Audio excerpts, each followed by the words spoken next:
Bonjour, je m'appelle Benoît Desraux et je suis coach en entreprise et préparateur mental pour les sports de combat. Aujourd'hui, on va parler de vos croyances limitantes, de toutes ces choses qui sont intégrées dans votre cerveau et qui vous empêchent d'avancer. Vous connaissez très certainement cette citation de Mark Twain. Ils ne savaient pas que c'était impossible, alors ils l'ont fait. Ici, ce qui est intéressant, c'est que c'est l'absence de croyance qui a permis le succès de l'entreprise. C'est parce que les gens ne savaient pas, en l'occurrence que c'était impossible, donc ne croyaient pas, qu'ils ont réussi à le faire. Voici maintenant une autre citation de l'écrivain André Maurois. Le monde progresse grâce aux choses impossibles qui ont été réalisées. Dans cet exemple-là, c'est le contraire. C'est la présence de croyances qui ont permis aux gens de réaliser quelque chose. C'est parce qu'ils pensaient qu'ils pouvaient arriver à faire cette chose qu'ils ont finalement entrepris les actions et réussi à le faire. Comme par exemple, marcher sur la Lune. Pour l'humanité, il y a 200 ans, c'était absolument impossible. Je vais vous illustrer la puissance des croyances grâce au concept de l'auteur Yuval Harari, auteur du livre Sapiens, qui a été un best-seller il y a 3 ans. D'ailleurs, je vous invite à le lire si vous ne l'avez jamais fait. Dans ce livre, l'auteur nous explique que c'est la propension de l'être humain à croire aux mythes qui lui a permis d'arriver là où il en est, à savoir au sommet de la chaîne alimentaire. Alors quand il dit croire aux mythes, il donne 2 exemples bien précis qui sont les nations et l'argent. Prenons tout d'abord l'argent. Si vous prenez un billet de 50 €, il y a marqué 50 dessus. Mais si la valeur de ce billet est réellement de 50 €, c'est parce que tout le monde croit qu'avec ce billet, qu'avec cet argent, on va pouvoir faire quelque chose. Ces 50, c'est complètement aléatoire. L'euro, d'ailleurs, est un mythe, c'est complètement aléatoire aussi. Qu'est-ce qu'on va faire avec ça? À partir du moment où tout le monde croit qu'avec ça, vous allez pouvoir vous acheter quelque chose, alors ça fonctionne. Alors qu'en fait, c'est un simple bout de papier, et si à un moment donné, il y a une dévaluation de la monnaie ou que l'Europe s'effondre, ça ne vaudra plus rien. Donc, ce qui est très important ici, c'est de comprendre que la croyance fait la puissance. Et pour les nations, c'est pareil. Si vous prenez une carte du monde et que vous voyez les frontières des pays, elles ont été déterminées de manière complètement subjective par des êtres humains ensemble. Certes, on a pu les matérialiser physiquement par la suite avec des barbelés, des grillages, etc. ou parfois ce sont des éléments naturels qui ont servi de frontière, une rivière ou une chaîne de montagnes. Mais en réalité, c'est bien l'être humain qui a décidé que, par exemple, c'était le Rhin qui séparait la France de l'Allemagne. Si personne ne croyait à ça, ça ne fonctionnerait absolument pas. D'ailleurs, on se rend compte que dans certaines régions du monde, là où c'est un petit peu compliqué, comme par exemple en Palestine, comme les croyances ne sont pas partagées, eh bien ça ne fonctionne pas. Donc ce qui est intéressant, c'est de voir que la croyance est vraiment ambivalente. Elle peut soit nous apporter quelque chose, soit nous empêcher de faire quelque chose. Donc il va falloir jouer avec ces 2 côtés de la croyance et essayer d'en tirer profit. Donc l'idée à retenir ici, c'est que croire que c'est possible rend les choses possibles, croire que c'est impossible rend les choses impossibles. Il faut donc transformer nos croyances limitantes en croyances stimulantes. Et pour ça, on va se poser 3 questions bien précises. La première, c'est d'où viennent ces croyances qui nous limitent? C'est vrai, pourquoi est-ce qu'on a ça en nous? Pourquoi est-ce qu'on est parasité par ce genre de croyances qui nous empêchent d'avancer? Ensuite, on va se demander comment les utiliser à notre avantage. Et enfin, on va essayer de voir comment on peut modeler ces croyances pour qu'elles nous augmentent au lieu de nous diminuer. Et donc pour ça, je vous invite à un voyage au plus profond de la psyché humaine qui vous permettra de comprendre puis d'utiliser vos croyances à votre avantage. C'est là ta dernière chance. Tu ne pourras plus faire marche arrière. Choisis la pilule bleue et tout s'arrête. Après, tu pourras faire de beaux rêves et penser ce que tu veux. Choisis la pilule rouge, tu restes au pays des merveilles. Et on descend avec le lapin blanc au fond du gouffre.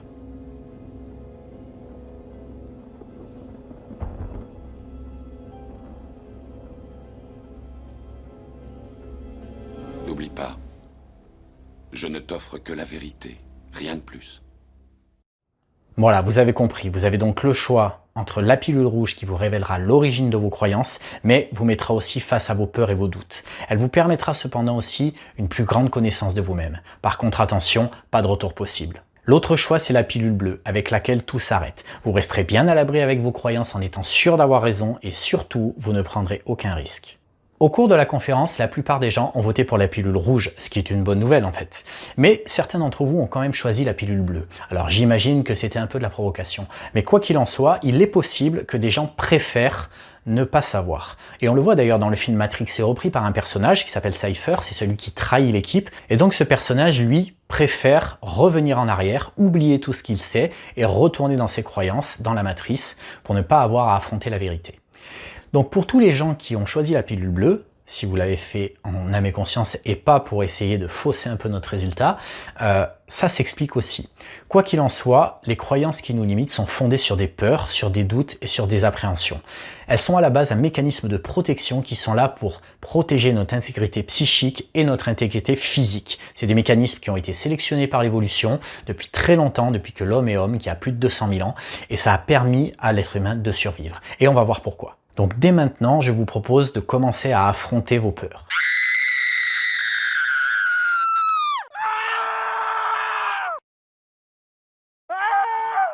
Donc on le voit dans cette vidéo, j'espère qu'il y en a qui ont sursauté un petit peu.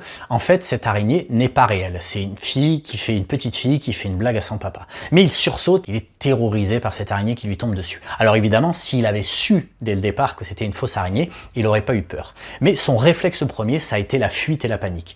Pourquoi? Parce que justement, avant même de savoir ce que c'était, son mécanisme psychique a intégré une réaction réflexe qui était de croire qu'il y avait un danger, alors qu'il n'y en avait pas réellement. Et c'est la même chose quand on entend un bruit, ça nous fait sursauter. La plupart du temps, on sursaute pour rien. 9 fois sur 10, on va dire, le danger n'est pas réel. Mais la fois sur 10 où le danger aura été réel, surtout dans l'époque où vivaient nos ancêtres, un petit peu dans la forêt, chasseurs-cueilleurs, où ils étaient exposés aussi aux prédateurs, cette fois-là va faire toute la différence entre ceux qui vont survivre et ceux qui vont mourir. Et c'est bien ceux qui vont survivre qui vont pouvoir transmettre leurs caractéristiques génétiques et comportementales, et donc avec cette capacité à sursauter quand il y a un danger pour pouvoir s'enfuir. Donc évidemment, c'est celui qui survit qui transmet ça, et c'est pour ça qu'aujourd'hui, l'évolution a choisi de nous faire sursauter 10 fois pour nous sauver la vie une seule fois. Parce qu'au final, le coût du sursaut n'est pas énorme. Par contre, quand c'est un danger réel, le fait de nous sauver la vie, ça c'est très important.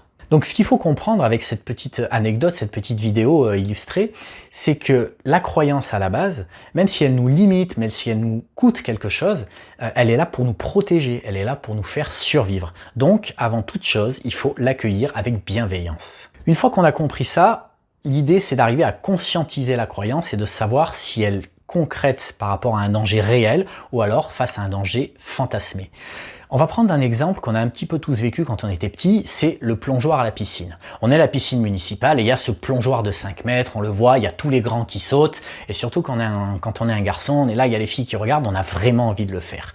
Mais bon, on se dit quand même, c'est un peu haut. Et là, bon, en plus, quand on est en bas, la perspective n'est pas la même. Je peux vous dire, quand on arrive en haut, vous le savez, au moment où on regarde en bas, on dit, faut y aller, là, c'est plus la même histoire. Tout notre corps, tout notre psychisme nous dit, surtout, n'y va pas, tu vas te tuer, tu vas t'écraser en bas. Mais là, le problème, c'est qu'on est face à un vrai dilemme. C'est-à-dire que soit, parce qu'on est monté quand même, donc il y a tout le monde qui attend, il regarde en bas, est-ce qu'on va sauter? Donc soit on y va et on prend un risque énorme, du moins c'est ce qu'on croit, on risque de s'écraser, on risque d'avoir vraiment mal, mais bon après c'est l'heure de gloire, soit on redescend par l'escalier et là, c'est la honte absolue, faut changer de collège parce qu'on n'arrivera plus jamais. Et bien évidemment, au bout d'un moment, on va y aller, alors peut-être qu'on est redescendu 2 ou 3 fois, mais il y a un moment où on y va vraiment.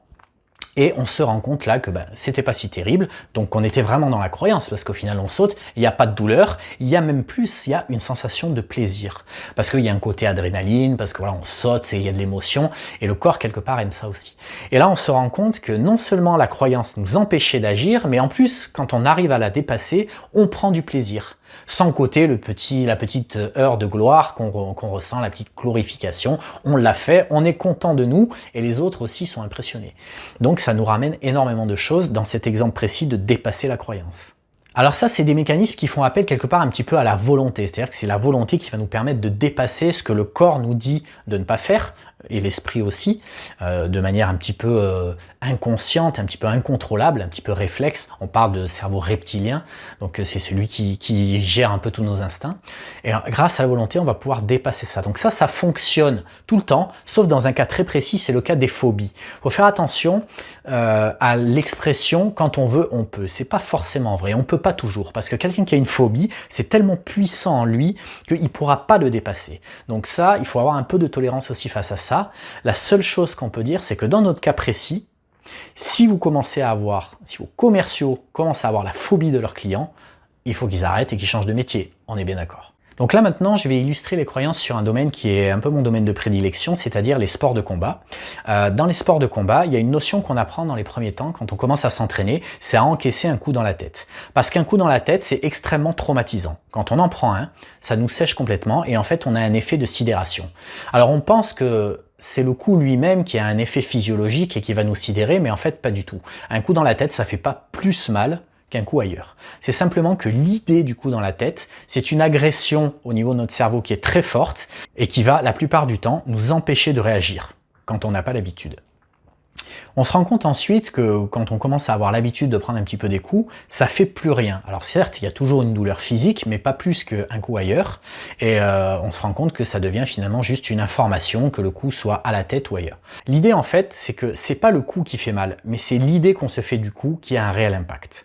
Par exemple, si on prend un coup dans la tête en se relevant et qu'il y avait la fenêtre ouverte et qu'on la prend, on ne reste pas du tout sidéré. Au contraire, on est plutôt énervé, on a plutôt tendance à insulter la fenêtre, voire à la casser. Donc il n'y a pas cet effet de sidération et donc on se rend bien compte que là, il y a quelque chose au niveau de ce coup, il y a une espèce de croyance qui fait que ça bloque complètement. Et après, avec l'entraînement, ça le fait plus du tout, ça s'en va. Donc ces croyances limitantes, on va pouvoir les retrouver au niveau de notre fonction avec les clients.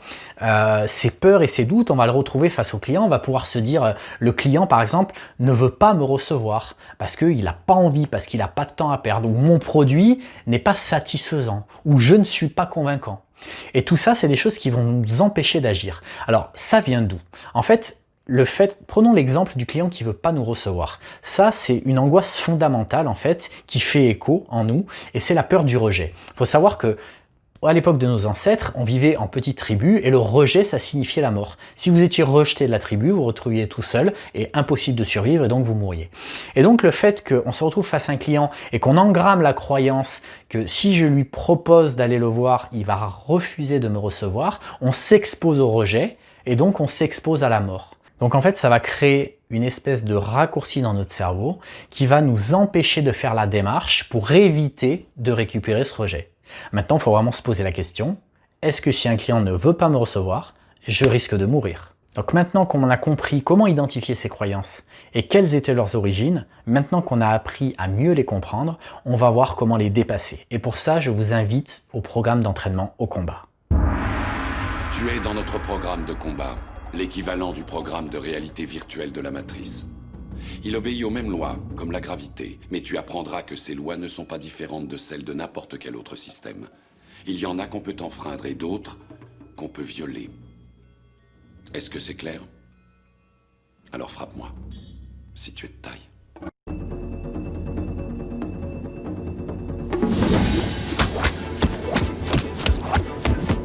Putain, il est rapide, l'enfoiré. Hé, regardez ça, neurokinèse, c'est presque surhumain.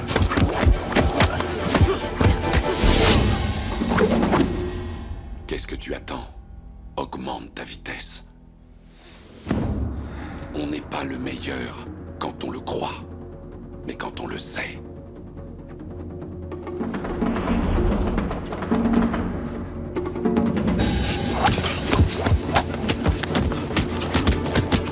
Vas-y, arrête d'essayer de me frapper, frappe-moi.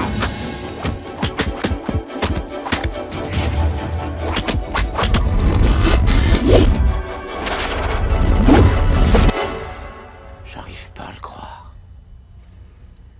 Je sais ce que tu essayes de faire. J'aimerais libérer ton esprit, Néo, mais je ne peux que te montrer la porte. C'est à toi qu'il appartient de la franchir. Alors, ça vous a plu? On continue avec le programme d'entraînement au saut.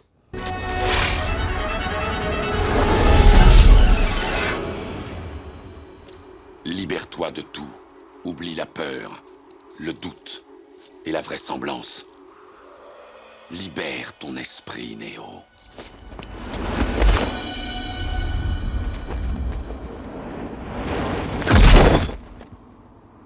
Wow.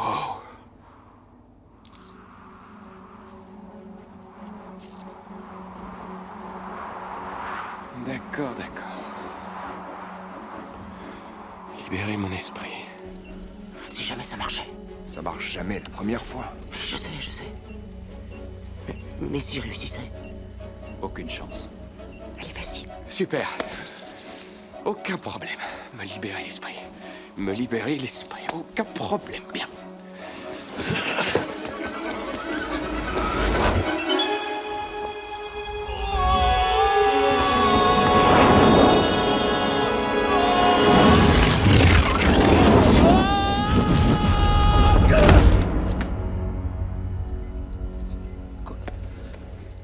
Qu'est-ce que ça veut dire, là? Je pige pas. Ne t'inquiète pas, ça ne changera rien.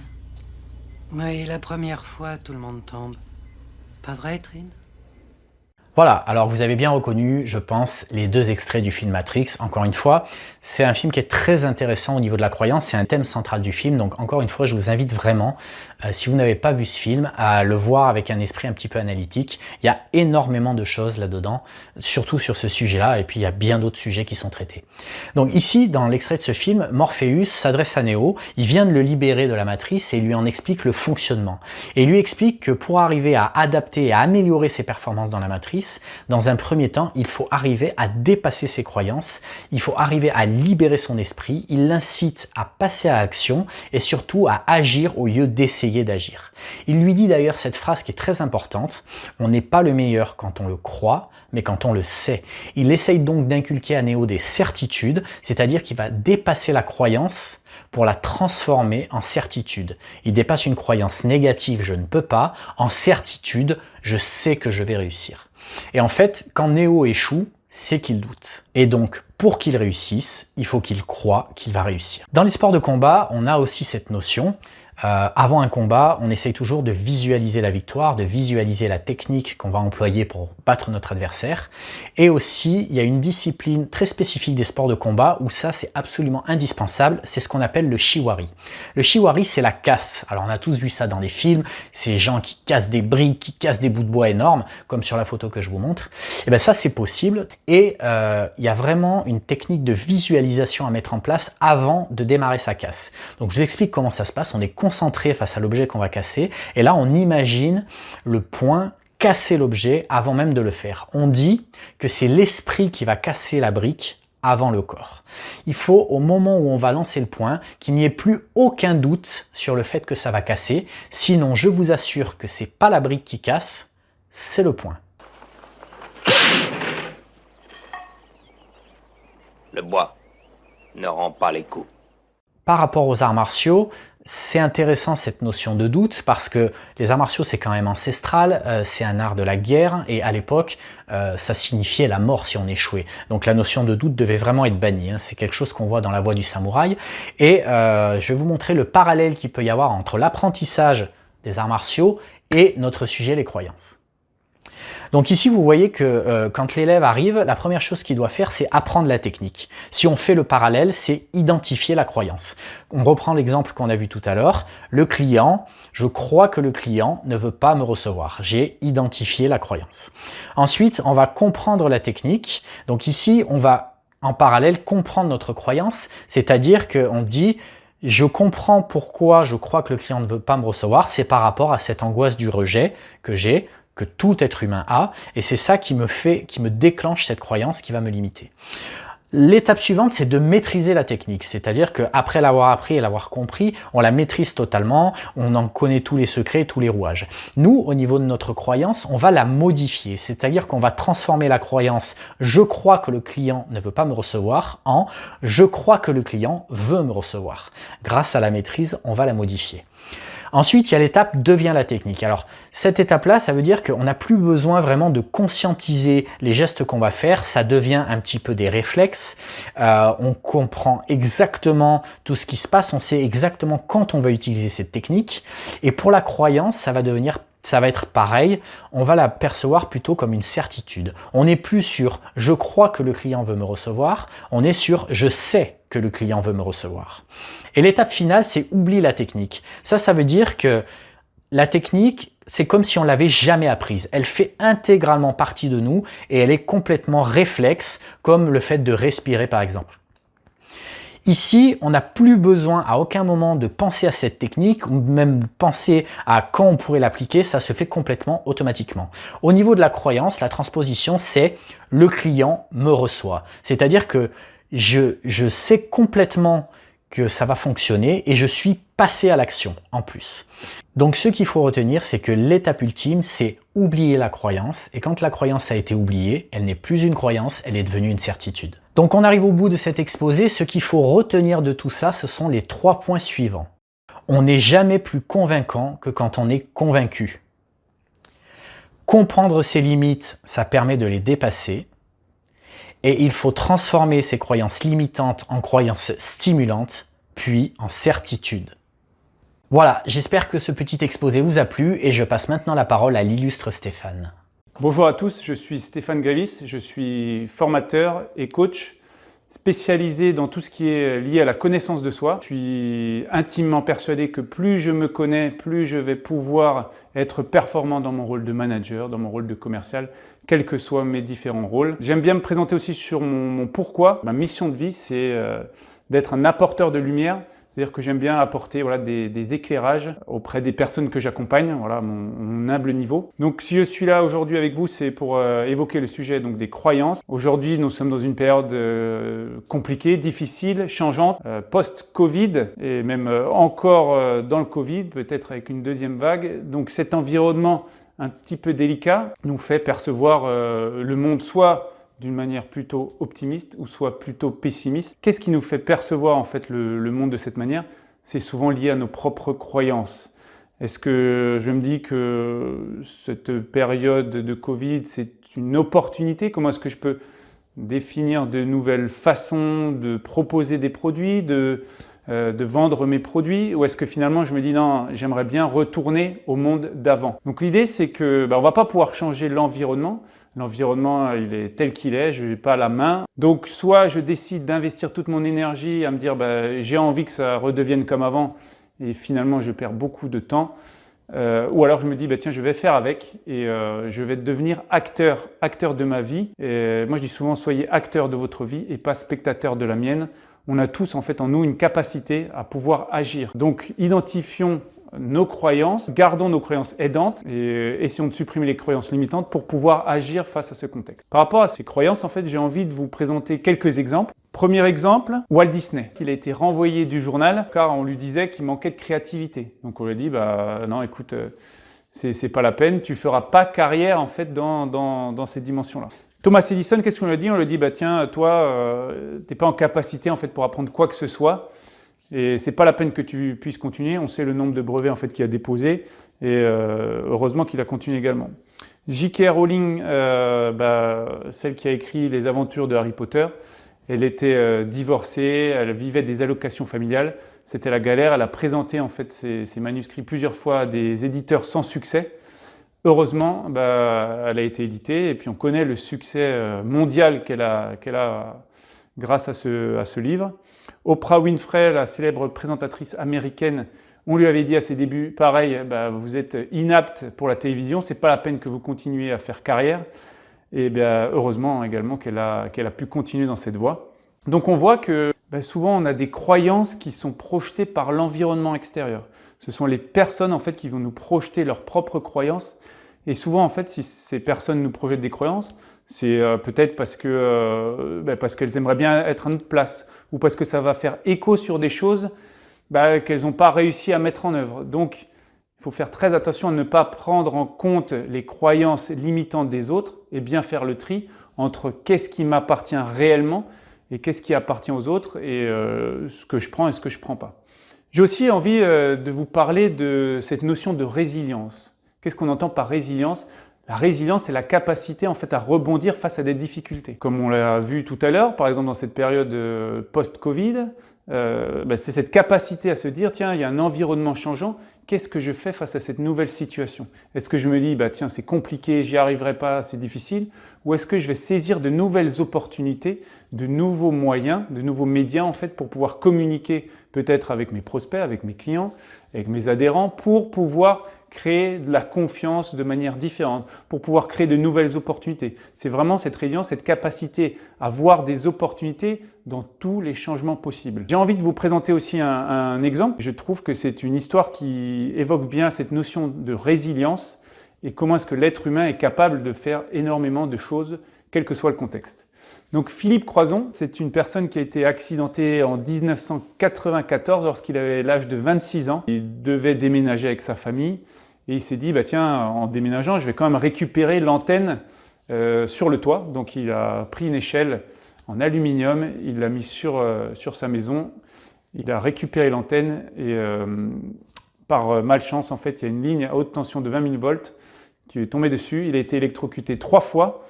Et donc, il a été amputé des 4 membres. Et pendant sa convalescence, en fait, à l'hôpital, donc on peut imaginer, en fait, par quel chemin il a dû passer, et ça ne devait pas être évident pour lui. À l'hôpital, il a vu un reportage sur une femme qui a fait la traversée de la Manche. Et il s'est dit, bah, ça c'est extraordinaire, c'est quelque chose vraiment qui me parle et quelque chose, pourquoi pas moi un jour. Donc voilà, les années passent et en 2010, il se dit, bah, tiens, je vais mettre en œuvre ce projet. Il a consacré 2 années de sa vie en fait, à faire 35 heures de natation par semaine. Donc imaginez la détermination, la volonté par rapport à ça, en sachant qu'il y a 10% de réussite sur cette traversée de la Manche chez les valides. Il a passé 13 heures et 26 minutes dans une eau à 14 degrés, donc c'est pour vous dire la performance incroyable. Et puis il a continué ces challenges-là. Il a décidé en 2012 en fait, de relier les 5 continents à la nage, dont une partie de 4 km avec 4 degrés entre l'Alaska et la Sibérie. Et puis en 2017, il s'est dit tiens, pourquoi pas faire un rallye Dakar. Bon, pourquoi pas. Donc tout ça pour vous dire que Philippe Croison, en fait, il avait 2 choix. Il avait 2 choix lorsqu'il a eu son accident, c'était soit de se dire tiens, ma vie elle est foutue et j'en en ferai plus rien, ou la deuxième possibilité, se dire tiens, je saisis en fait cet événement, cette occasion pour pouvoir essayer de faire quelque chose de ma vie. Même ce qu'il dit lui-même, c'est que ça a même été une opportunité en fait, parce que il a réalisé des challenges, il a rencontré des gens qu'il n'aurait jamais rencontrés auparavant. Il s'est surpassé grâce à cet événement qui lui est arrivé dans sa vie. Donc le Covid, c'est aussi cette dimension-là. Ça nous est arrivé d'un coup. Mais qu'est-ce que je décide de faire de cette période-là? Est-ce que je décide d'en faire une opportunité, d'utiliser le contexte tel qu'il est, ou est-ce que je décide de me dire non, c'est trop compliqué, je n'en ferai rien et je baisse les bras? Donc ça, c'est très lié à son mode de fonctionnement, à ses croyances, les croyances qui peuvent venir peut-être de l'éducation, peut-être de l'environnement autour de soi. Ce qui est important, c'est de faire le point sur quelles sont mes croyances qui m'appartiennent, que je choisis en fait de garder, et quelles sont les croyances que je souhaite mettre de côté, tout en gardant bien sûr les croyances qui sont plutôt aidantes. Alors je vais aborder avec vous 5 croyances qui sont assez communes qu'on peut retrouver dans notre quotidien. Donc la première des croyances, c'est sois fort. Sois fort, c'est ne jamais avoir besoin des autres, ne pas montrer ses émotions. C'est se dire tiens, tu dois travailler dur pour y arriver, tu ne dois pas te plaindre. Côté positif de ça, c'est que en fait, vous êtes capable d'encaisser un fort niveau de stress. Vous êtes plutôt persévérant, engagé, impliqué. Maintenant, les points qui peuvent être négatifs, c'est que potentiellement, vous pouvez être intolérant. Vous avez du mal à exprimer, à montrer vos émotions. En sachant que l'émotion, c'est quelque chose qui est un levier hyper important pour créer du lien avec vos collaborateurs et avec vos clients. Donc, je peux avoir une difficulté à déléguer parce que je me dis ça ne va pas être aussi bien que si moi je le faisais. Deuxième dimension, c'est fais des efforts. Fais des efforts, qu'est-ce que c'est? C'est je dois toujours montrer que je fais de mon mieux. Donc, cette capacité à se dire tiens, je dois en faire plus. Côté positif, j'apporte de l'énergie, j'aime la nouveauté, je suscite l'adhésion dans les différents projets. Côté négatif, j'ai plutôt tendance à faire ce qui me plaît, difficulté à lâcher prise. Donc cette dimension de je dois toujours en faire plus. Troisième croyance, le fameux dépêche-toi. Alors là, c'est j'ai jamais le temps pour faire les choses, je vais insuffler à mon entourage cette notion de dépêchez-vous, on est pressé, on n'a pas le temps. Donc je vais faire plusieurs choses en parallèle qui fait que j'ai pas le temps d'aller en détail, en profondeur sur les choses. Peut-être que je peux regarder les choses de manière superficielle. Ça, c'est le côté négatif. Ça peut être stressant aussi, une charge un peu pour l'entourage. Le côté positif, bien sûr, c'est que je peux mener plusieurs projets en parallèle et j'ai une bonne capacité en fait de travail. Le suivant, en fait, c'est le fait plaisir. Alors, fait plaisir, c'est cette volonté, cette notion de je dois toujours faire plaisir à l'autre. Je dois toujours faire plaisir à mon client. Je vais rechercher des signes de reconnaissance pour montrer en fait que ce que je lui ai apporté, ouais, je veux voir que c'est un intérêt pour mon client. Par rapport à mes équipes aussi, je veux faire plaisir, donc j'ai pas envie qu'ils me fassent des feedbacks négatifs. Donc le côté plutôt positif, c'est que je vais être en empathie, en écoute, je vais prendre soin des autres, je vais penser à mon entourage. Le côté qui peut être embêtant et négatif, c'est se dire tiens, par rapport à mon client, je vais faire des réductions exagérées. Je vais peut-être privilégier un petit peu trop mon client par rapport à mon entreprise. Donc, point de vigilance par rapport à ça. Le dernier, c'est le soi parfait. Soi parfait, tout doit être impeccable, tout doit être nickel. Donc, en termes positifs, j'ai plutôt cette capacité de travail, voire de perfectionnisme. J'ai une bonne moralité, le respect des règles. Le point qui peut être délicat, c'est j'ai avoir tendance à mettre un haut niveau d'exigence pour moi, pour mes collaborateurs, pour mes clients dans la relation.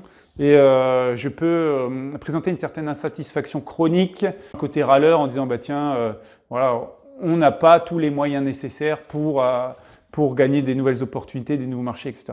L'autre point que je voudrais aborder avec vous, c'est en fait nous sommes notre propre réalisateur. Quelque part, qu'est-ce que ça veut dire? Vous êtes des Spielberg en puissance. Pour quelle raison?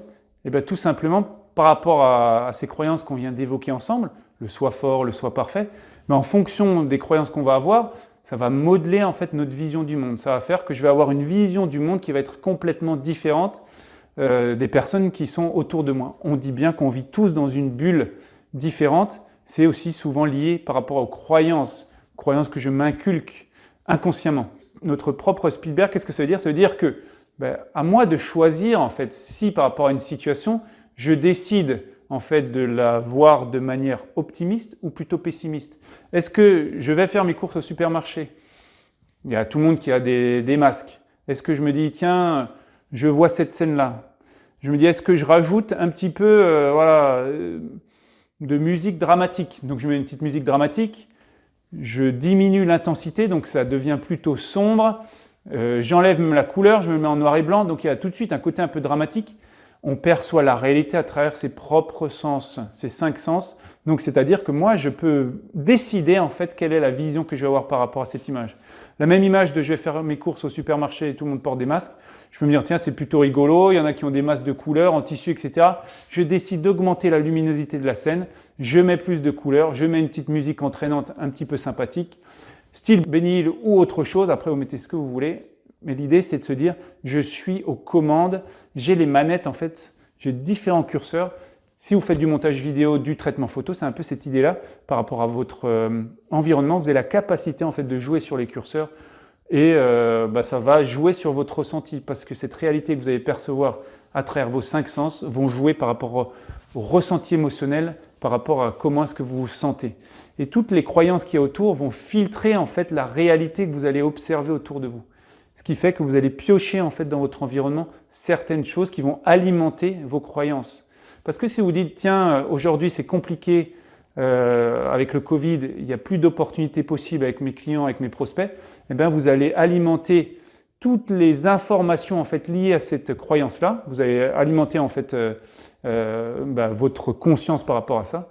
Et du coup, vous allez dire, tiens, regarde, voilà, tel client n'a pas pu l'avoir à cause du Covid. Mais par contre, toutes les autres opportunités que vous avez pu avoir grâce peut-être au Covid et des nouvelles façons de fonctionner, ça ne va pas alimenter votre croyance. Donc on dit que les croyances vont se renforcer dans le temps. Elles deviennent de plus en plus fortes. C'est assez difficile de les identifier, sauf si on est accompagné ou s'il y a quelqu'un qui vous permet de mettre en lumière ces croyances. L'autre point que je voudrais aborder avec vous, c'est en faisant cette conférence, en fait, c'est assez marrant, il n'y a pas de hasard. J'ai reçu directement votre parcours sur Aesio Express. Ça a fait tout de suite référence pour moi au monde des croyances. Alors pourquoi? Par exemple, la première partie, l'aventurier explorateur et avide de nouveaux horizons, naturel, curieux, intrépide, adepte du dépassement de soi, réalise ses exploits toujours avec bienveillance et esprit d'équipe. Moi, je le vois vraiment comme cette notion de confiance, c'est-à-dire que quel que soit le contexte, quel que soit l'environnement, vous pouvez y arriver en fait. Il n'y a pas de raison, c'est qu'est-ce que je décide de mettre comme moyen pour y arriver. C'est ça en fait. Après, en fonction des moyens, je vois l'énergie que ça va me coûter à mettre en œuvre mon projet et je décide ou non d'y aller. Deuxième dimension, la préparation de son départ est essentielle. Et bien pour moi, la préparation de son départ, la préparation, c'est la connaissance de soi. La connaissance de soi, ça fait écho à l'authenticité. L'authenticité, qu'est-ce que c'est? C'est être authentique avec soi-même et authentique avec les autres. C'est hyper important déjà d'être authentique avec soi, de se regarder dans le miroir et voilà, de se dire, bah tiens, clairement, ça fait partie de mes croyances, ça fait partie de ma vision du monde. Et dernière partie, il veille à ce que son sac à dos est toujours rempli de l'équipement adéquat pour mener à bien ses expéditions. Et ben, ça m'a fait penser à cette notion de responsabilité. Vous êtes responsable de votre vie. C'est vous qui mettez en place des actions, qui décidez en fait de ce qui est bon ou pas pour vous. Utilisez les ressources que vous avez à votre disposition. Ça peut être votre manager, ça peut être vos équipes, ça peut être des coachs, ça peut être plein de choses, des formations pour pouvoir transformer toutes ces croyances en fait en carburant pour le futur. Pour terminer cette conférence, ce que j'aimerais passer comme message, c'est vraiment cette notion de soyez acteur de votre vie, ne laissez pas les autres en fait vous inculquer vos propres croyances, identifiez les croyances qui sont bonnes pour vous, les croyances aidantes et mettez de côté les croyances limitantes pour atteindre vos objectifs. Bien gentil tout ça, mais comment moi je vais faire pour pouvoir travailler toutes ces croyances limitantes? Parce que voilà, c'est pas anodin non plus, hein, on n'est pas là pour changer nos personnalités. Alors attendez, je vais essayer de me remémorer une ou deux situations que j'ai pu avoir par le passé dans ma vie de commercial. Ah ouais, parce que moi aussi, j'ai pu travailler sur mes croyances limitantes. Première croyance limitante que je voudrais partager avec vous, c'était lié à ma communication. Il y a quelques années, presque 25, j'ai pu travailler sur les marchés. De Rungis à Marrakech, on va commencer par Rungis dans notre road trip. À Rungis, je chargeais mes champignons pour aller travailler sur les marchés parisiens. J'aurais bien voulu travailler un tout petit peu plus parce que j'avais besoin d'argent, sauf qu'au bout d'un mois, le propriétaire m'a licencié en me disant « Céline, vous ne parlez pas suffisamment fort. Céline, votre communication n'est pas adaptée au marché. » Et il m'a licencié. Et c'était une première expérience. Par la suite, j'ai travaillé. Je travaillais le fond, la forme, l'assertivité, ma motivation, le dynamisme dans la com. Et j'en ai même fait mon métier. Tout s'apprend. Deuxième expérience, en tant que commercial, vous le savez, on doit négocier. La négociation, il y a des étapes, il y a des moyens, il y a des façons de négocier. Alors je vais vous prendre un exemple. Je suis allée sur la plage des Maïfna à Marrakech et j'ai voulu négocier. Mais je n'ai pas fait attention à ces différents moyens, à ces aspects de communication. Et on m'a viré de la place des Maïfna. On m'a dit dehors, vous négociez trop. Ce n'est pas adapté. À nouveau, j'ai appris. À nouveau, je me suis trompée, mais je me suis relevée et j'ai appris. Voilà pourquoi je voudrais partager avec vous ces notions. Ces notions importantes, bien entendu, sur vos croyances limitantes. Ces notions qui vous permettront vous-même de travailler sur vos points forts, mais également vos points d'effort. J'ai appris que vous étiez fanat de Pékin Express. Un aventurier a besoin de nouveaux horizons. Alors dire, non mais elle est folle. Aujourd'hui, on est en plein Covid et elle nous propose de voyager. Ben justement, c'est une façon différente de le faire. Par ailleurs, avant tout voyage, on se prépare. Une communication se prépare. Les croyances limitantes, il faut vous préparer à vouloir travailler dessus. Et pour ce faire, il va falloir que vous puissiez utiliser une énergie. L'énergie, je vous l'ai schématisée, je vous l'ai représentée par des artistes, Chris Cross et Travis Scott, qui tous les deux mettent une dynamique d'énergie dans leur chanson par le jump. On va les écouter.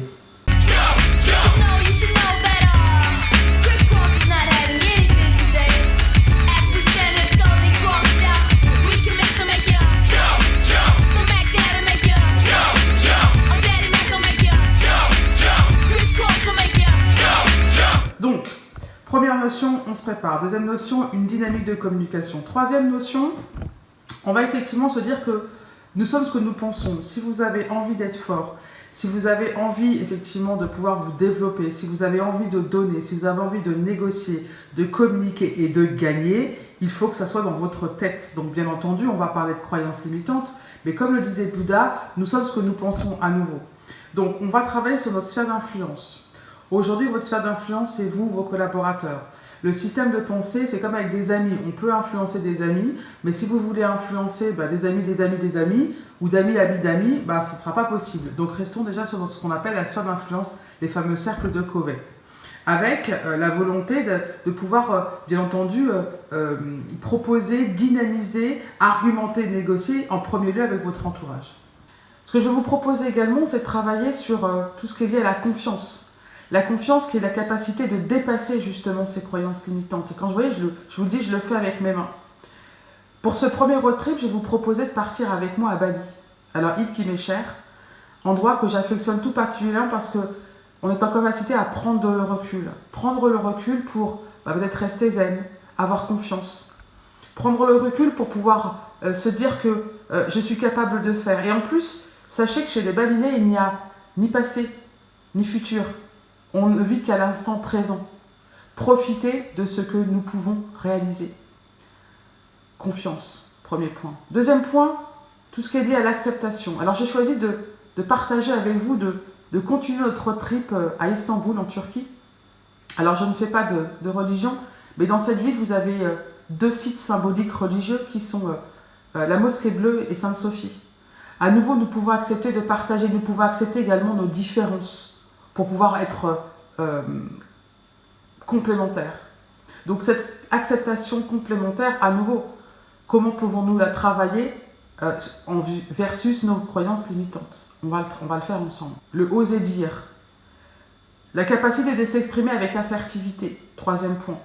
Pour cette affirmation, le oser dire, je vous emmène à Barcelone. Barcelone où vous allez peut-être regarder un tableau de Pablo Picasso. Non mais j'y comprends rien, mais c'est moche. Comprendre l'art. Alors que versus cette statuette réalisée sur une plage est un art éphémère apprécié peut-être par vous et non par moi. À nouveau, osez dire non, je n'aime pas, ou oui, je suis d'accord. C'est important. Positionnez-vous également. Exprimez-vous. Donnez votre avis. Avis important dans votre quotidien, bien entendu, de commerciaux. J'ai envie également de partager avec vous cette quatrième notion, la conviction. Être convaincu que vous pouvez. Être convaincu que vous pouvez monter sur Chichén Itzá au Mexique, même si vous avez le vertige. Être convaincu que vous allez pouvoir travailler votre claustrophobie lorsque vous allez descendre dans les cénotes. Tout se travaille. Je sais de quoi je parle. Rien n'est impossible. Tout est possible. Croyez en vous. Comme le disait Sénèque, ce n'est pas parce que c'est difficile que nous n'osons pas. C'est parce que nous n'osons pas que c'est difficile. Donc je vais vous proposer de pouvoir, bien entendu, se dire que tout est possible. Quelles sont mes forces? Peut-être oui, quels sont les points sur lesquels j'ai besoin de travailler? Moi, la première, je vous l'ai dit, je l'ai fait. Mais déjà, valorisons toutes vos forces pour pouvoir acter ces forces, travailler justement sur celles-ci, pouvoir continuer par la suite à travailler sur certaines de vos croyances qui vous permettront à nouveau d'aller plus loin. Une belle dynamique également, c'est qu'il va falloir que vous puissiez avoir envie de changer, avoir envie d'y aller. Le go, road trip, la terre est là. Quels sont les prochains voyages que vous souhaiteriez faire? J'étais ravie d'échanger ces quelques instants avec vous. À très bientôt. Bonjour, bienvenue, je suis Caroline Roux, consultante en management des ressources humaines, coach en entreprise et très humblement petite Jedi de la joie. À mon tour de vous accueillir sur cette capsule, se redonner des ailes et libérer la pensée créative. Car oui, c'est le moment de découvrir comment transcender ses propres croyances limitantes et comment accompagner ses équipes, quelles solutions concrètes donner à ces équipes pour les remettre dans une dynamique alors qu'on est dans un contexte qui nous veut un peu rigide ou dans lequel on se sent un peu rigide et impuissant en ce moment. Et pour cela, j'ai envie de vous parler d'un chef-d'œuvre. C'est un chef-d'œuvre qui a permis de libérer définitivement son créateur de toutes ses croyances limitantes. C'est un chef-d'œuvre qui a failli ne jamais voir le jour tant les croyances limitantes de ses interlocuteurs étaient fortes et puissantes. C'est un chef-d'œuvre qui a tellement été fondateur dans la vie de son créateur qu'il a décidé de diffuser ce message, qu'il a décidé d'en faire une méthode et une stratégie qu'on va découvrir dans quelques instants. Et c'est un chef-d'œuvre qui peut s'illustrer aujourd'hui par une métaphore, celle du lion et du papillon. puisque grâce à ce fameux chef-d'œuvre, eh bien notre créateur s'est doté de la puissance du lion et est devenu l'animal le plus puissant de sa jungle, et il s'est doté aussi de la légèreté, de la prise de hauteur, de la prise de recul, de l'agilité et des 1001 couleurs des ailes du papillon, et on appelle ça la créativité. Alors est-ce que c'est impossible de réconcilier le lion et le papillon? Eh bien venez avec moi, je vous emmène. Tout d'abord, quelques indices pour découvrir de quel chef-d'œuvre parle-t-on. Alors, il est sorti en 1934. On disait qu'il était impossible que les gens restent 90 minutes assis pour voir des dessins s'animer. On disait de son créateur qu'il était devenu fou. Il avait entre autres hypothéqué sa maison, son entreprise. Il avait budgété 230 000 €. Il a terminé gentiment à 1 048 000 $. Il est sorti en 1937. Il a été primé à la Mostra de Venise en 1938. Il a eu un Oscar d'honneur en 1939. Il a généré depuis 59 milliards de dollars dans le monde. Il est classé numéro 1 dans le top 10 des films d'animation dans le monde. Il a été sélectionné à la Bibliothèque du Congrès pour figurer au National Film Registry pour son importance historique, culturelle et artistique. Et il a juste inspiré John Lennon comme ça, au détour, pour les Beatles, un petit groupe comme ça. Do you know to want a secret? Vous avez découvert qui c'était? Oui, pour les connaisseurs, je parle de Blanche-Neige.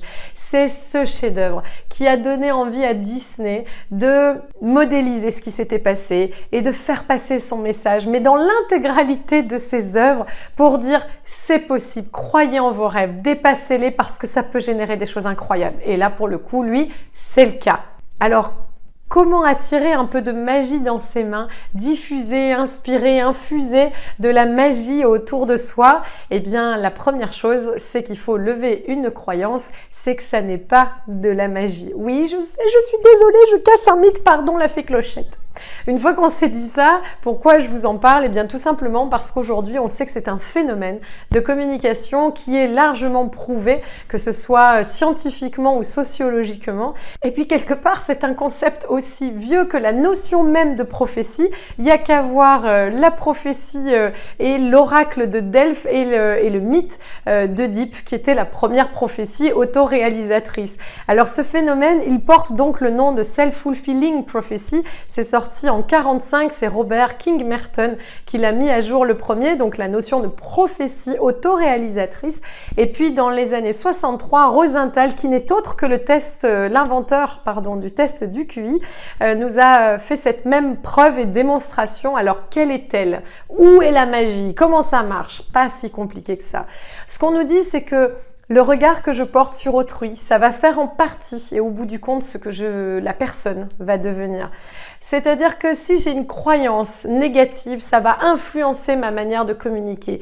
Qui donc, parce que je vais être moins pertinent dans ce que je vais dire, je vais être moins puissant dans ma communication et donc du coup, je ne génère aucune motivation chez mon interlocuteur. Du coup, il ne fait pas ce pourquoi je suis venue communiquer avec lui et donc ça renforce mon a priori de départ. J'avais raison, il n'a pas signé.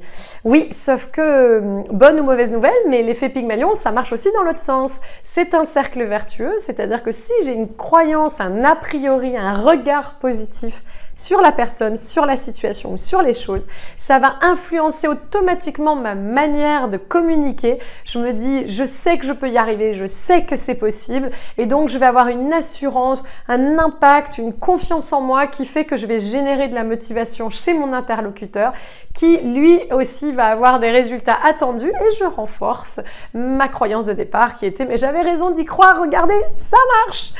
C'est donc ça l'effet Pygmalion. Et puis pour ceux que ça intéresse, pour la petite histoire, la minute culturelle, Pygmalion c'était un roi chypriote qui avait un talent, il était sculpteur. Il n'avait pas trouvé la femme de ses rêves. Alors du coup, comme il avait un talent et qu'il était sculpteur, il a décidé de sculpter la femme parfaite, l'incarnation de ses fantasmes, à tel point qu'il tomba amoureux de sa statue qui restait de marbre face à ses avances et il tomba éperdument amoureux de cette statue. Cette histoire toucha la déesse Aphrodite qui décida de donner vie à la statue. Elle s'appela Galatéa. Ils vécurent heureux et eurent beaucoup d'enfants. Et si ça vous intéresse, le portrait de Pygmalion et de Galatéa, il est au Louvre. Alors, maintenant qu'on sait que c'est scientifiquement prouvé, sociologiquement, culturellement prouvé, l'effet Pygmalion, eh bien je vous propose de partir en quête de 4 clés concrètes, pragmatiques, qui nous permettent de voir comment je peux sortir du cercle vicieux si j'y suis entrée, ou comment transcender le cercle vertueux dans lequel je me trouve actuellement. Allez, c'est parti! Et la première clé, c'est la PNL qui nous la livre, programmation neuro-linguistique. Elle a été modélisée par Robert Dilts qui a observé justement Walt Disney et c'est de là que vient la fameuse méthode créative de Disney, stratégie de Disney. Alors concrètement, quelle est-elle? Eh bien Disney, chaque fois qu'il était devant tous ces post-it un peu comme Mickey, se posait et qui savait pas trop dans quelle direction aller, est-ce que je peux, voilà, ça c'est bien, ça c'est pas bien. En fait, il prenait 3 chaises, un peu d'ailleurs comme les 7 nains font dans le film, vous les avez peut-être reconnus, les chaises des 7 nains, sauf qu'il n'y a pas écrit leur prénom là-dessus, il y a écrit 3 postures et 3 projections possibles qu'il faisait systématiquement et que l'équipe Disney fait toujours aujourd'hui pour la prise de décision dans les équipes. C'est la chaise du dreamer, du realiste et du spoiler. La première chose, c'est de projeter, mais de qu'est-ce que je veux? Je rêve de quoi? Si j'avais une baguette magique, qu'est-ce que je ferais pour justement enclencher cette motivation? Ensuite, je vais prendre la chaise du réaliste et je vais regarder de quoi je pars, qu'est-ce que j'ai à ma disposition, sur quoi je peux capitaliser, comment je peux optimiser ce que je n'ai pas encore.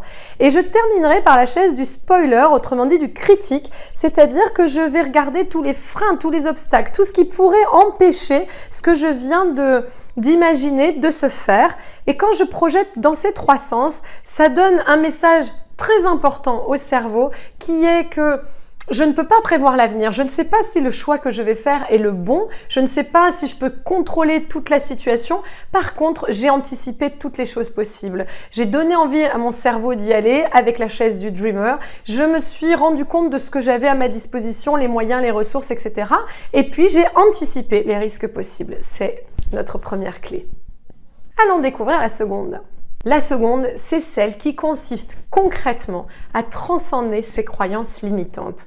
Et là, j'aimerais qu'on aille regarder, si vous le voulez bien, l'ensemble, en tout cas un grand nombre des films Disney. Qu'est-ce qu'on peut observer? Eh bien, quand on regarde les films Disney, on s'aperçoit que les personnes qui incarnent la croyance limitante, la mère de réponse, enfin celle qu'elle croit être sa mère, qui lui dit que le monde est dangereux à l'extérieur et qu'il faut surtout pas y aller, la mère de rebelle qui lui dit qu'une femme, elle doit rester à sa place et surtout pas faire du tir à l'arc, le père de Mulan qui lui dit qu'il faut qu'elle soit une bonne épouse et qu'elle trouve sa place dans la société, ou la famille de Ratatouille qui lui dit que mais non, il ne pourra jamais faire de la cuisine, un rat c'est fait pour faire les égouts, c'est incarné par des proches. Pourquoi? Eh bien parce que la croyance à la base, elle est là pour nous protéger. Donc le premier message que nous fait passer Disney, c'est ne t'oppose pas à ta croyance. Elle est là, si elle est là pour te protéger pour de bonnes raisons. Tout comme sortir un truc aussi incroyable que Blanche-Neige à l'époque, eh bien ça coûtait de l'argent, il fallait bien protéger un peu les choses. Et c'est normal que ça freine. Par contre, ce qui est drôle, c'est que ce sont les mêmes personnages qui, dans les films Disney, donnent des clés, donnent des solutions. Typiquement, reprenons les films, je prends par exemple le père de Mulan, c'est pour sauver son père que Mulan, en fait, décide de, désolé si je spoil un peu le dessin animé pour ceux qui l'ont pas vu, décide de prendre les armes à la place de son père, de se convertir l'instant de la guerre en soldat et au passage, elle sauve toute la Chine, faisons simple. C'est la mère de rebelle aussi qui va lui permettre de se transcender puisque quand elle est transformée en ours, va lui donner des clés en fait de compréhension de sa relation à sa maman et puis du monde autour d'elle.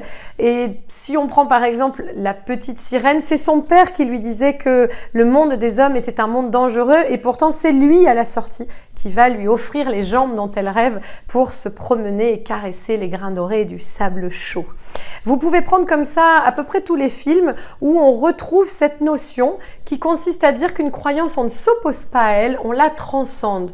Concrètement, qu'est-ce que j'en fais? Parce que si vous parlez d'Aladin ou du père de la petite sirène à vos équipes, ça risque de coincer. Non, mais par contre, on peut évoquer ce qu'on appelle la logique d'opposition versus la logique dite de coopération. C'est-à-dire qu'il faut sortir, et c'est un pilier fondamental de l'intelligence collective, il faut sortir de la logique de combat. Ou c'est ça, ou c'est ça. C'est ou t'es un rat et tu vas faire les poubelles, ou tu es un grand chef cuistot. Ben non, je peux être et un rat et un chef cuistot. Je peux et trouver ma place dans la société et pouvoir continuer à faire du tir à l'arc ou sauver la Chine. Bref, c'est quelque chose que vous connaissez, ça s'appelle la logique du gagnant-gagnant.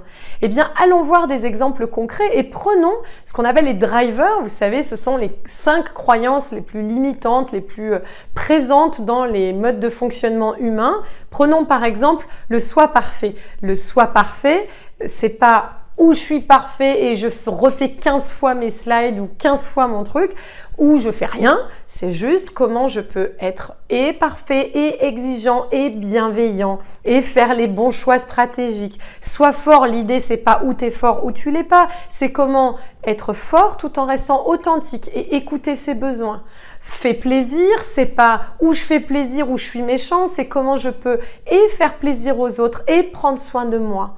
Dépêche-toi, c'est pas où je me dépêche ou je rate tout, c'est comment je gère mieux mes priorités, etc., etc. Pour synthétiser cette deuxième clé, impossible de ne pas aller chercher la Reine des Neiges, délivrer, libérer, bah oui, libérer de ses croyances, puisqu'on lui avait dit cache tes pouvoirs, ils sont dangereux, tu peux faire du mal à ta petite sœur et comme ça le secret survivra. Elle lutte contre sa croyance pendant toute sa jeunesse et puis finalement, pan, ça explose, elle fait n'importe quoi, faut le dire quand même à un moment donné. Mais voilà, elle commence à réfléchir, la vie lui montre 2-3 trucs et puis elle s'en sort en se disant ok, l'idée c'est, ma croyance est là pour me protéger, oui mes pouvoirs peuvent faire du mal, mais si j'apprends à les maîtriser, je les regarde différemment, eh bien mes pouvoirs ils peuvent me permettre à la fois de protéger mes proches et à la fois de transcender les choses autour de moi. Merci chère Reine des Neiges, je vous la ferai pas, non, je ne vous ferai pas la chanson. C'est pas la peine d'insister. Et ça, c'était notre deuxième clé en synthèse, et pas ou. Bon résumé, non? La troisième clé, c'est celle de la motivation. La motivation, c'est se mettre en mouvement. C'est l'énergie que je vais déployer pour me mettre en mouvement pour faire quelque chose. Or, quand j'ai des croyances, vous l'avez vu, le risque, c'est quoi? C'est que je me fige, c'est que je n'avance plus et que je sois statique. Or, on a dit, il n'y a rien de pire que la rigidité en management ou chez l'être humain en général. Donc, pour pouvoir me mettre en mouvement ou pour pouvoir mettre ses équipes en mouvement, il y a deux grands types de motivation à avoir en tête. Il y a ceux qui se mettent plus en mouvement parce qu'ils ont peur de quelque chose, c'est-à-dire ce qu'on appelle la motivation d'évitement. Je veux éviter de prendre un gadin, donc hop, je vais avoir une motivation et je vais faire des choses pour éviter de prendre le trou là qui est devant moi. On appelle ça la motivation d'évitement qui consiste concrètement dans nos métiers à analyser l'ensemble des risques et de se dire vu que je ne veux pas ces risques, je vais me mettre en mouvement. Mais il y a un deuxième mouvement tout aussi puissant pour mettre les gens dans une dynamique, c'est ce qu'on appelle la motivation dite de désir, c'est-à-dire que je vais créer en fait ce que je souhaite, vers où j'ai envie d'aller, parce que ça va me donner l'envie d'aller accrocher mon rêve. Autrement dit, comme dirait Peter Pan, rêve ta vie en couleur, c'est le secret du bonheur. Et alors, il y en a certains d'entre vous qui m'écoutent, merci d'ailleurs, et qui vont peut-être se dire à ce stade, oui mais alors Caroline, t'es gentille, mais il y a des fois, tu vois, ma vie, ça ressemble à faire un choix entre Caribe et Scylla. Autrement dit, entre des abysses qui vont m'engloutir ou un monstre absolument terrible. Bon, alors dans ces cas-là, il y a quand même une solution.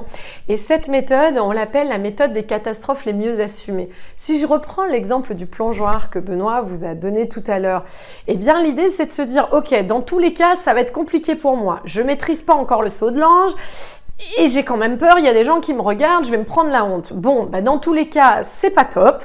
Donc, me prendre une crêpe ou en faisant le saut de l'ange ou me prendre la honte en redescendant du plongeoir sans avoir plongé, eh bien la question à se poser, c'est quelle est la conséquence que je vais le mieux assumer? c'est-à-dire où je vais avoir le plus d'énergie si jamais je choisis A ou B. Et donc l'idée c'est de se dire, est-ce que je vais mieux assumer le fait de me prendre la honte ou est-ce que je vais mieux assurer un potentiel plat que je vais me prendre? Et ça peut nous remettre en mouvement et c'est un super exercice à faire avec les équipes quand elle est statique, cette équipe, et qu'elle dit mais de toute façon qu'on fasse ça ou qu'on fasse ça, ben, ça marchera pas. D'accord, ben, qu'est-ce qu'on assumera le mieux dans le futur? Voilà une bonne façon de faire bouger. Et ça, c'est notre troisième clé. La quatrième clé, c'est peut-être encore une fois une des plus essentielles. En tout cas, c'est un pilier de l'intelligence collective sans lequel on ne peut rien faire. Errare humanum est. Rien de grand n'a jamais été fait sans que des erreurs, entre guillemets, aient été produites. Ça n'est pas de la perfection que naissent les grandes choses, mais au contraire plutôt des erreurs qui ont été faites parce qu'on va les débriefer, parce qu'on va repérer ce qui n'a pas fonctionné et ça va permettre de se remettre en mouvement. Donc l'erreur est humaine. Regardons quelques citations. Voltaire déjà nous disait « aime à la vérité mais pardonne à l'erreur ». Et Woody Allen nous a rajouté que de toute façon, si on n'échoue pas de temps à autre, c'est signe que on fait rien d'innovant. Parce que oui, l'innovation vient de la capacité des êtres humains à prendre des risques. Pour prendre des risques, prenons un exemple. Fantasia. Fantasia, c'est sorti en 1940. Ça a été un échec retentissant. Autrement dit, quand même, les spectateurs ont quitté la salle au bout de 20 minutes. Pourtant, c'était ultra avant-gardiste. C'est la première fois que quelqu'un avait l'idée de mettre la musique en images. Et si on regarde, c'est juste le plus grand clip de l'histoire. Alors à l'issue de ça, c'est un échec total pour Disney. Il se dit, ok, maintenant le caviar c'est terminé, on revient aux choses simples. Il connaissait les recettes qui marchaient très bien. Il s'est dit, je vais apprendre de ça et je vais rester sur les éléments qui nous font réussir. Depuis, il nous a sorti tous les films que vous connaissez. Les erreurs, l'idée c'est de rebondir, d'être résilient. Nelson Mandela nous l'a dit, je ne perds jamais, soit je réussis, soit j'apprends. Et puis cette citation que j'aime beaucoup, voilà, c'est la chose la plus précieuse que vous pouvez faire, c'est une erreur parce qu'on ne peut pas apprendre quelque chose de la perfection.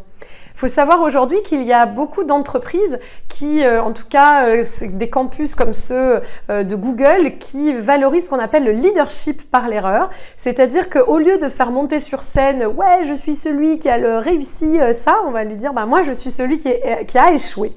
Et c'est lui qu'on va mettre à l'honneur parce que de l'échec de cette personne, de ce service ou de cette situation, l'ensemble du groupe va apprendre et l'ensemble du groupe va se remettre en mouvement. Pour faire du lien avec Matrix au démarrage, un exemple encore dans ce film qui illustre si bien les croyances limitantes, Trinity dit à Neo qui s'apprête à faire quelque chose de grand, il dit mais personne n'a jamais pris de tel risque. Et Neo lui répond mais c'est pour ça qu'on va réussir. Parce que ça résume ce qui est en train de se passer pour nous en ce moment. Si on a des croyances limitantes, si elles ont besoin de venir nous protéger, c'est parce qu'il y a de vrais risques et de vrais dangers, parfois imaginés, d'autres des vrais, autour de nous. Et donc, c'est ce qui fait qu'on a tendance à résister. Or, pour pouvoir y aller, il faut avoir une certaine appétence vis-à-vis du risque, mais il ne faut pas y aller n'importe comment, les yeux fermés. Il faut y aller préparé, il faut y aller avec 4 clés que l'on va résumer maintenant. La première, visualisation, projection avec la méthode Disney, 3 chaises, celle du dreamer, du réaliste et du spoiler. Disney nous disait une chose, on ne peut pas prévoir l'avenir, par contre on peut travailler dans le présent à partir d'une situation projetée positive, à partir de ce qui existe vraiment ou à partir des risques que je vais anticiper. La deuxième clé, c'est celle de transcender et non pas s'opposer à ses croyances. C'est la fameuse méthode du win-win. C'est et je vais faire ceci et je vais faire cela et pas l'un ou l'autre qui est une logique plus de combat. Troisième clé, c'est se mettre en mouvement. Pour se mettre en mouvement, on sait qu'il y a 2 dynamiques possibles. La dynamique de risque, motivation d'évitement ou avantage, motivation dite de désir. Et quand au pire, dans tous les cas, que j'aille à droite ou à gauche, ça va pas le faire, je peux utiliser la méthode des catastrophes les mieux assumées. Autrement dit, où est-ce que je serais capable de mettre de l'énergie si jamais j'arrive devant ce qui me fait le plus peur? Quatrième et dernière clé, c'est celle du droit à l'erreur, test and learn. Le principal, c'est de toujours avancer. Alors, j'ai quand même envie, j'étais chez Mickey, mais je vais sortir un peu, je vais faire des infidélités 2 secondes 12 à Walt Disney et je vais aller chercher notre ami James Bond parce que lui aussi, il a une clé et il va nous permettre de reboucler avec ce qu'on a dit en entrée. James Bond, il nous dit « Sois fort, mais pas désagréable. Sois gentil, mais pas faible. Sois audacieux, mais pas intimidateur. Sois humble, mais pas timide. Sois fier, mais pas arrogant. » Qu'est-ce qu'il nous dit, James? Eh ben, il nous dit équilibre. Tout est une question d'équilibre. Le lion et le papillon. C'est pas où j'ai la puissance du lion, où j'ai les ailes du papillon. C'est je peux me doter des deux. Pour ça, j'ai besoin d'équilibre, j'ai besoin de me préparer. J'ai besoin de 4 clés, vous les avez vues, et de toute votre attitude positive. Alors, chers amis, maintenant, on fait quoi? Eh bien, il vous reste un choix à faire. Celui de prendre la pilule bleue ou la pilule rouge. Benoît nous l'a dit tout à l'heure, pas de retour en arrière possible. Par contre, la possibilité de transcender sa vie, son œuvre, si vous voulez aller jusque-là, plus simplement et plus humblement. L'idée, c'est quoi? C'est de se dire, ok, j'ai peut-être la possibilité, non pas de tout changer, de tout casser ou de tout rester sans rien faire, mais juste de remettre de mouvement dans ce que je suis en train de faire. J'aimerais terminer enfin avec une citation qui me tient à cœur, que certains d'entre vous connaissent et qui est un peu en lien avec le décor que j'ai choisi derrière moi. You can't stop the waves, but you can learn to surf. Autrement dit, les tsunamis, les objections, on ne pourra jamais les empêcher. Le futur, on ne sait pas ce que ça va donner. Par contre, on peut apprendre à surfer avec de la préparation, avec de la visualisation, avec du et avec du droit à l'erreur, avec tout ce que vous avez pu découvrir ici et que vous connaissez déjà aussi dans vos vies. On a mis des mots peut-être sur des choses que vous faisiez déjà. Alors, il ne me reste plus qu'une chose à vous dire, les amis, c'est bon surf. Bye bye!